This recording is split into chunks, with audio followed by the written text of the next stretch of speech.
Hi everyone, তো তোমরা আগের মিনি ব্লগে তো দেখলেই যে প্রিয়া আর পালাকের দুজনের বার্থডে ছিল। আর ওই দিন তো আমরা বেশ এনজয় করেছি, বাট হ্যাঁ, ওরা জানে না যে ওদেরকে আমরা সারপ্রাইজ দেব। ওদের বার্থডে দিন আমরা ওদেরকে এমন ক্যাজুয়ালিটি দেখিয়েছি যে হ্যাঁ ঠিক আছে, আমি কি করবো, ট্রিট দিস, এই ওই হ্যান ত্যান। তো এটাই আমাদের ডেকোরেশন, আমরা যতটা পেরেছি করেছি। Happy birthday to you.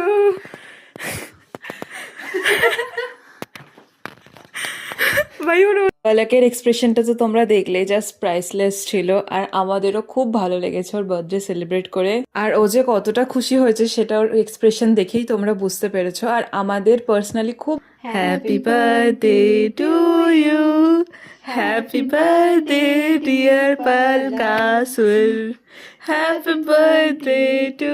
এখানে জাস্ট ফটো তোলার জন্য আমরা এত ভদ্রভাবে কেক খেয়েছি, বাকি অভদ্রতামিটা তো তোমরা দেখতেই পাবে। আর হয় না বন্ধুদের সাথে বার্থডে সেলিব্রেট করা, ওকে আমরা বলেছি তোর কেকটা কেটে তুই নিজেই খা, প্লাস আমাদেরকেও বেড়ে দিত, আমাদেরকেও সেটাই বেড়ে দিচ্ছিল, নিজেও খাচ্ছিল। এটা সারপ্রাইজ कैसा लगा ये बता। It was really unexpected for me